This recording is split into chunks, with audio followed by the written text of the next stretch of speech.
arewa maso yammacin ƙasar ke samun agaji wajen fafatattakar 'yan bindiga daga sojojin jamhuriyar Nijar.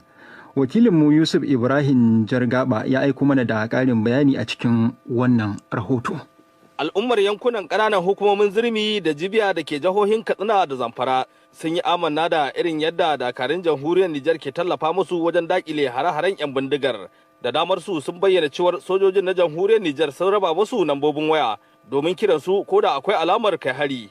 Ga dai abin da wasu su ke cewa an ɗaya musu kilomita 30 daga nan inda suke zuwa can wurin sun sojojin na Nijar kilomita 30 aka ba su izini su shiga kayan zo cikin Nijar ɗinsu. In sun ji labari sun ba lambobin mutane su kira su kuma ana kiran su kuma sanai ya kai su. Wallahi tallahi in ka faɗa musu ko minti biyar ba ai wallahi su sun sadaukar da kansu tsakaninsu da Allah suke yi sai dai a kashe su tahiya suke da motocinsu da komi sai sun raka.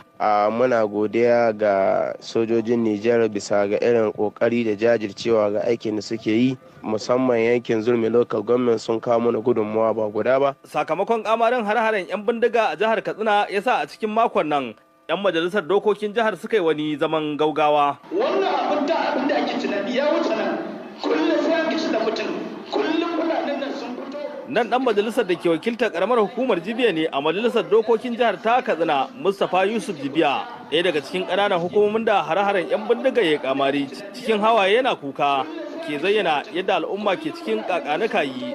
Inda shi ma ya jaddada kokarin sojojin jamhuriyar Nijar wajen kai ma al'ummar su dauki. Hatta kai al'ummar mu ba su son ki su kira jami'an tsaro na Najeriya har sun kwammace mu al'ummar wanda suka shahi karamar hukumar jami'a su yi sha'awar su kira jami'an tsaro na Nijar suna kawo musu dauki na gaugawa take yanke idan abu ya faru. Sai dai masana sha'anin tsaro na ganin ya kamata mahukunta su canza lale wajen samar da tsaro ga al'umma. Ganin abun mamaki ne a ce al'umma su dogara da sojojin wata ƙasa wajen ba su tsaro. Major Bishil Galma mai murabus masanin tsaro ne a Najeriya. Sojojin Niger ne sukan zo har Jibiya su aka fi buga ma waya su zo su kawo musu agaji idan irin wayannan mutane su zo.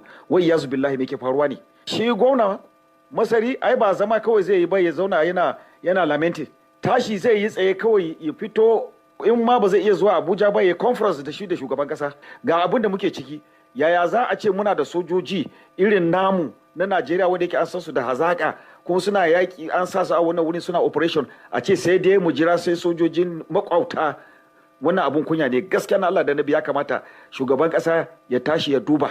A duk lokacin da aka kaddamar da wani hari mahukunta kan jajanta da yin hubbasar kakkaɓe maharan abinda al'ummar da ke fuskanta hare-haren ke ganin har yanzu sun gaza sanin lokacin da hakan zai tabbata. Yusuf Ibrahim Jargaba DW Hausa daga Katsina a Najeriya.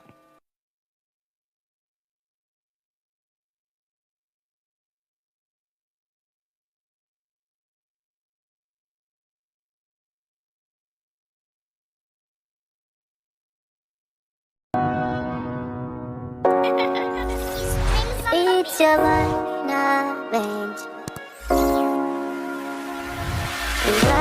another what